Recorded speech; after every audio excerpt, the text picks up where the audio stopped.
This is Keys to the Shop, episode 329, how to teach your company values to your staff. Well, hey everybody, and welcome to another episode of Keys to the Shop, where we give you insights, inspiration, and the tools you need to grow as a coffee service professional. My name is Chris DeFirio. I'm your host for the show, and I got to tell you, I'm really happy to have you here. Thank you for being a listener, if you've been a listener to the show for any length of time. And if you're new to Keys to the Shop, welcome. It would be really great to have you subscribe to the show, and that way you'll always be updated with all of the episodes we put out, and there are quite a few every month. And so you don't want to miss the content, the interviews, all designed to help you thrive in coffee retail. And you can do that just by hitting subscribe wherever you're listening to this show right now. A really great way to help Keys to the Shop, even beyond rating and reviewing the show, which is awesome, is sharing the episodes, sharing the show, talking to people about Keys to the Shop and introducing them to the show, or just passing along an episode that meant something to you or you know would mean a lot to someone else. That gets the word out about Keys to the Shop, and it helps those who get to listen to the content from our amazing guests and the topics that we cover. So that would be awesome to do. Thank you so much to everyone who's already done that.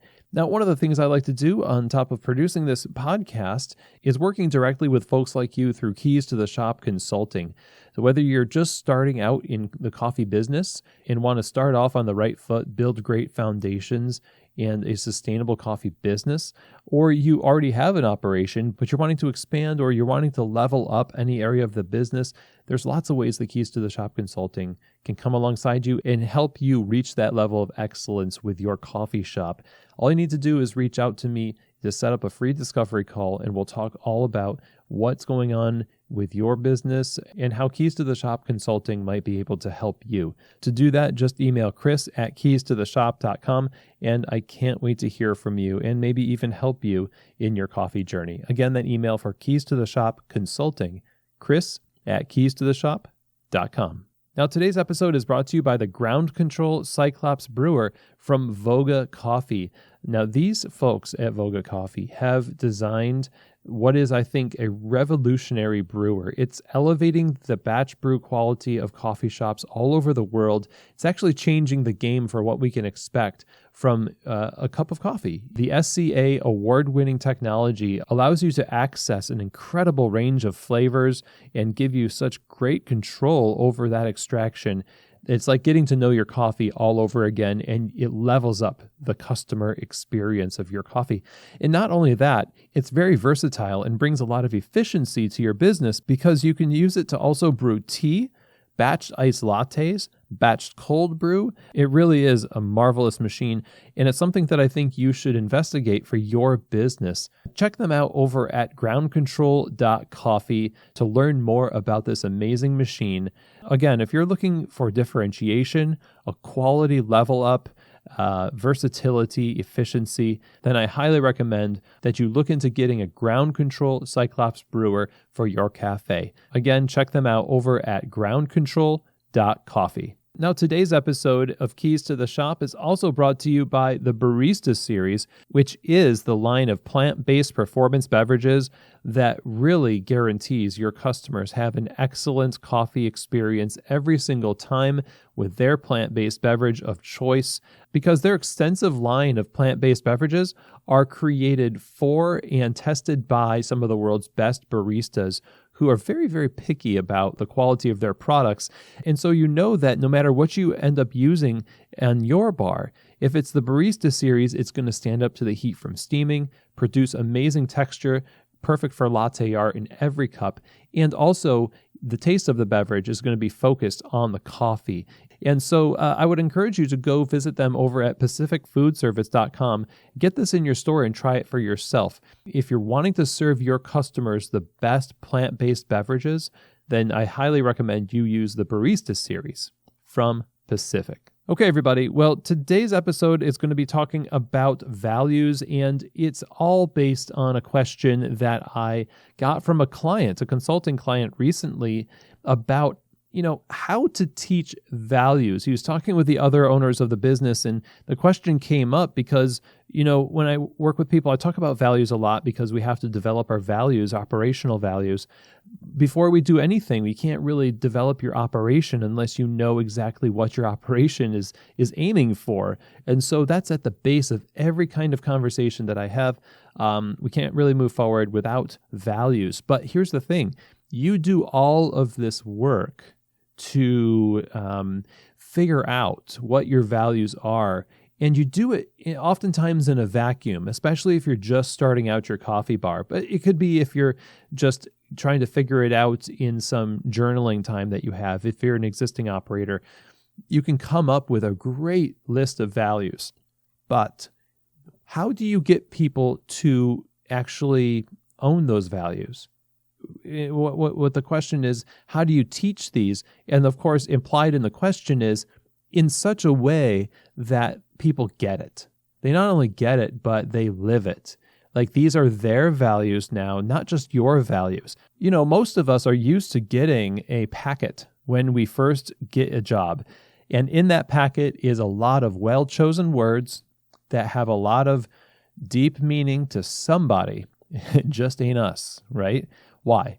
Because we have not actually worked there yet. And deep down inside, we know that people posture themselves in all sorts of ways to appear one way when in reality they're another. Our episode about the values action gap or bridging the values action gap addresses this because most people call BS on owners, operators, and other leaders who say one thing and then act another way. And so the question here is a very deep one. It's not just a matter of wordsmithing things and figuring out like what the buzzwords are and dropping all of those into a document and just, passing it off like a baton. It just doesn't, there's a difference between knowing something and actually understanding it and embodying it. And that's what we're going to go over today. We're going to talk about how to teach your staff the values of your business. So here's the first step, okay? The first step, of course, is to actually have the values in the first place. Determining your operational values is the first step. They can't just be something that you downloaded and it sounds good. Here, I like this story very much. There was a CEO of a company, the story goes, who was in a board meeting, and everyone on the board agreed to this new initiative. This CEO did not celebrate. Instead, he said, well, then we need to take 2 weeks and then meet back again. And in that 2 weeks, we need to come up with objections to this initiative because he does not trust, the CEO did not trust the consensus. And so that I say that story to illustrate that it's easy in this age of information to assume a certain set of values, but not to have examined those things as to whether or not they are actually legitimately your values in what you're trying to accomplish. It's kind of a soul-searching thing. I will not let people just give me a list of values that they have and rubber stamp that. And you shouldn't allow that from yourself. So you need to have these set of operational values that have practical outworkings for the business. So in other words, describe what the values are and then figure out how to, in a bullet point format, say, we do this by ... Figure out how to illustrate in this document underneath the paragraph describing the value of integrity. Here's why integrity is important to us. It's so meaningful because of these things, and etc. Here's how we do it. That's the next section, and you just outline exactly bullet by bullet. Here are the actions we take. Okay? So this is dangerous because now you actually are telling people that work for you, you should be watching for us to do these things. This is dangerous for you, but it's also a very powerful tool. So that's the first step, is figuring out your values and putting it down on paper in such a way that it reflects your actual goals and heart and the things that you're going to be willing to be held accountable to and to hold others accountable to. And I realize that that's kind of a quick treatment of something that could be an episode in and of itself. I think if you just start there with what I've stated and go through and maybe even give yourself a goal of having at least three or four values that cover a lot of what operationally is relevant. I find that up to 5 is great. More than 5, it gets a little bit much. You can't really keep track of them. And that's important. And I'll tell you why a few steps down here, okay? So we'll come back to that. The next step after having your values hashed out, brainstormed, meaningfully thought through, and put down on paper is to actually teach these things. Talk to people about it. Put it in the manual, put it in the emails, put it in the channels of communication, and then talk to people about what is written there. I want to add nuance. This is one of the problems of social media, that people talk about, which is you just have the written word and there's no nuance there. Now, if that's true about a tweet, don't you think that's true about your manual? Don't you think that's true about, you want to communicate a certain way of people understanding this, but you've got so many staff with different filters for understanding things. There's going to be some stuff lost in translation. So it's best to have either trusted managers or yourself as the owner who embodies these things to take people through it personally so that nuance is laid over this value system and pretty much any of the stuff that you use for onboarding people that has nuance that's important for it. You want that personal touch. I always tell people systems and structures are not replacements for relationships. They are the servants of relationships, right? They're there to support relationships. So now you have taught these things. You are part of the process. You're not just handing out reading homework. So you've got formal teaching. Now there's the informal teaching, and that is personal example. And your personal example is something I talked about earlier, which is you're holding yourself accountable. It's dangerous because now people are going to look for these things. So when you're handling a customer who's difficult, when you're cleaning the bar, when you're working a busy shift, any time that you are in a situation where there's an opportunity to demonstrate values that you've worked so hard to articulate, for a lot of leadership, they put so much effort into articulating them that they don't put a lot of effort afterwards into living them out. And that effort is about planning and awareness, situational awareness. Your presence has to be used in a very productive way. Every time you're around the business that you're a leader in, your presence communicates something maybe different than what you expect. Because of your authority, all eyes are on you. And your behavior either backs up the talk or it undoes it. So that means you can show people these are actual values that we live by, or this is just a bunch of garbage that sounds good. It's probably written by AI just as well, right? So your example and how you act these things out on the bar is important, which means I think that to use your presence well, you need to plan it out. You need to at least take some time to become aware that I'm about to walk into the coffee bar. What do I want to communicate? Even go so far as to plan out, what values do I really want to exude and communicate through my actions? And what am I doing with my hands and my face? And your customers are your staff. I've said over and over again, if you want your staff to look a certain way to your guests and present information and live by a certain code and all this stuff to your guests, that goes for you when it comes to your staff. That's just the way I see it. So teaching your values, it's caught, not taught type of thing. You have to teach it. You've got to give the information, but then you've got to show through daily work and presence and planned presence that this stuff is real. Next on the list of how to teach your staff your values is to season your speech with the language of your values. Here's what I mean by that. My mom spent some time in boarding school in France when she was young, a good portion of her childhood, in fact. And because of that, to this day, she'll sometimes dream in French.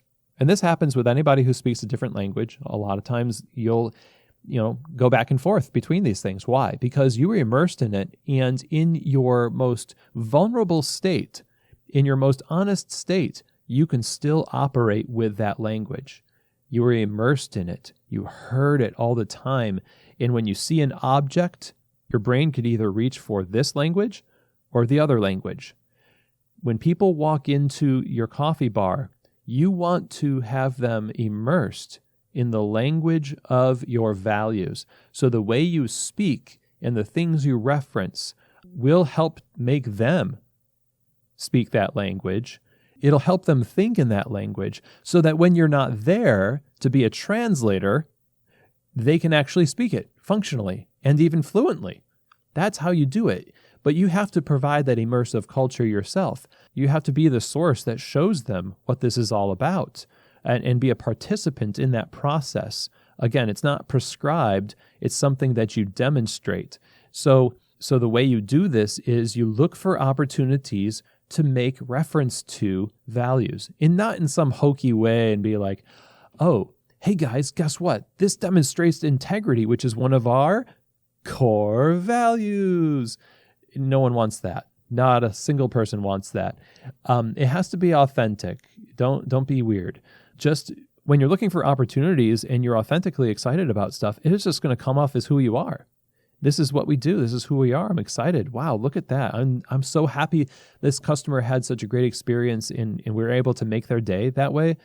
Really makes me feel good, especially because the drink they had was bad, and we remade it. That was awesome.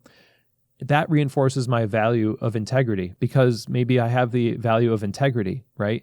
I don't want underfilled drinks or messed up drinks. So we, decided to remake it. And I'm just talking about it. I'm talking about it because it's something that has to do with the business and also because it's about our values. And that's something to talk about. If you don't talk about that stuff, nobody will think about it. Nobody's going to operate that way in their minds.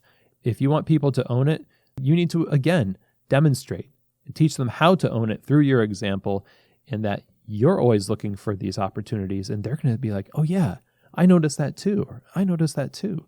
And that's how it's caught. That's how it comes up. And I think that habit is one of the best ones that you can do to get people to really embody your values, because it's not just something that they read, it's just a way of life. It becomes a culture, and it has to be your culture too.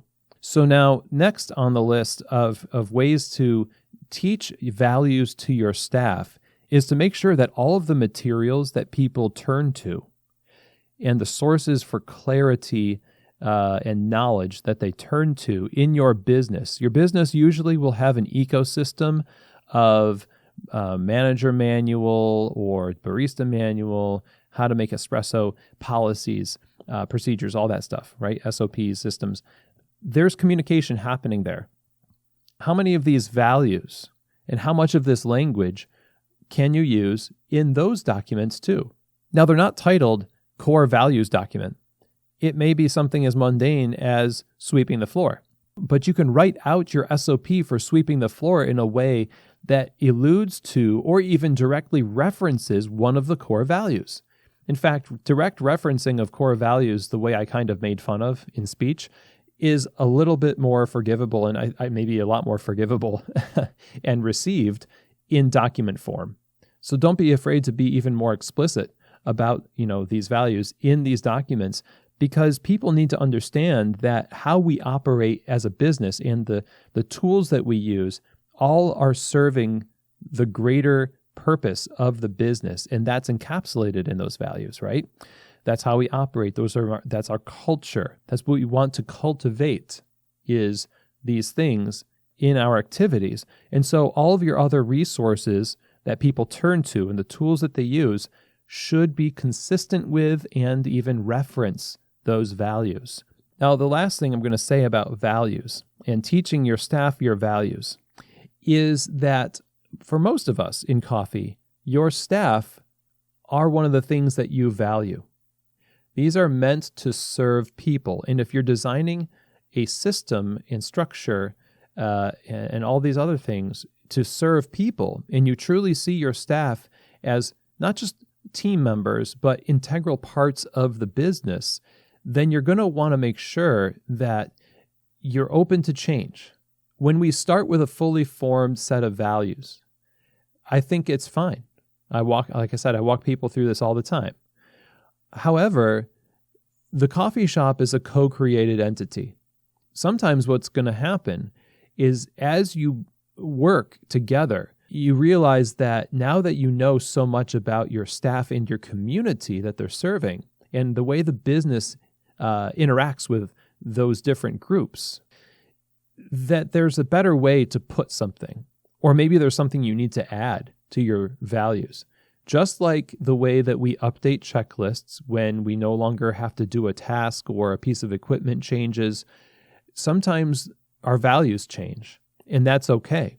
And here's what I don't mean by that. What I don't mean is we stop valuing certain things, because really, when I say you should have like up to 5 values, that's arbitrary. The size of your values list is built around the idea of prioritization and giving people the top most important things.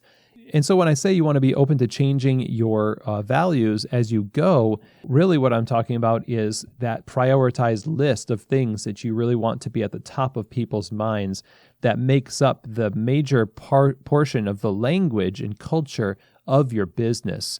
It's a relationship. Your business is a relationship.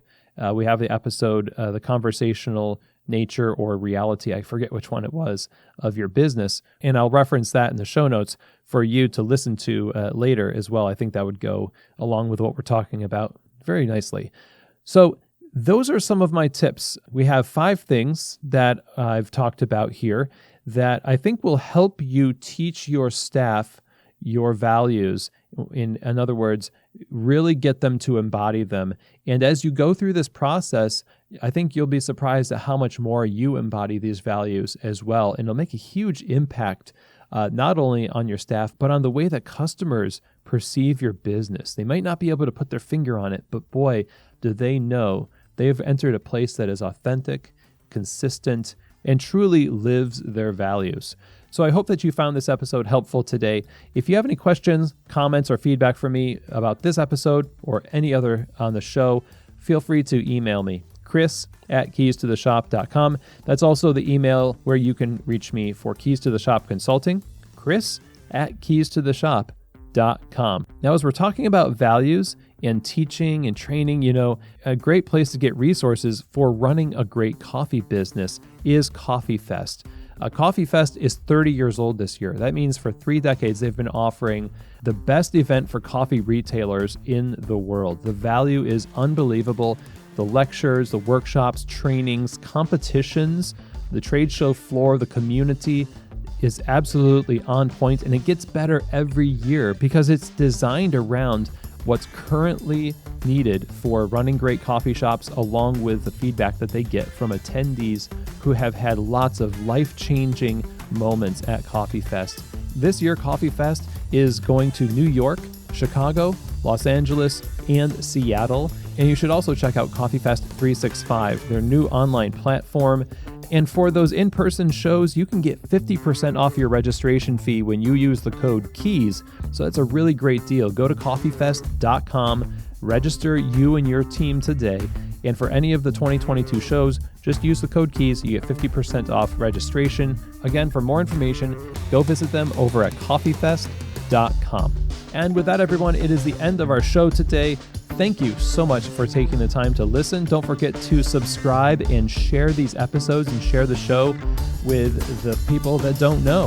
Thanks, everybody, again. And as always, I hope that this episode has truly given you keys to the shop.